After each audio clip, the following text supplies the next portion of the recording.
सायकडा भागामध्ये सातत्याने चोऱ्या, माऱ्या आणि दरोडे असे प्रकारचे गोष्टी घडत होत्या.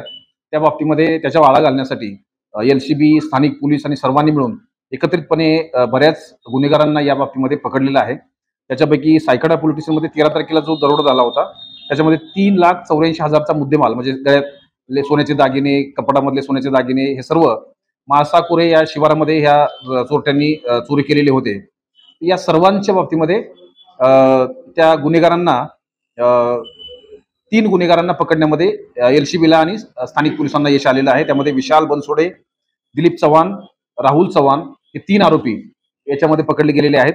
आणि याबरोबर त्यांनी इथं इथं गुन्हे केल्यानंतर रायगडमध्ये सुद्धा तशाच प्रकारचा पाली पोलीस स्टेशनच्या हद्दीमध्ये गुन्हा केलेला आहे. त्यामुळे रायगड पोलिसांनी त्यातले 4 आरोपी हे पकडले गेलेले आहेत. त्यामुळे हे ते 4 आणि हे 3 असे सर्व आरोपी हे या गुन्ह्यामध्ये आम्ही घेणार आहोत. त्यामुळे या परिसरामधले जे भीतीचं वातावरण होतं ते नक्कीच कमी व्हायला मदत होणार आहे. NCN न्यूजसाठी रोहन दानी, नाशिक.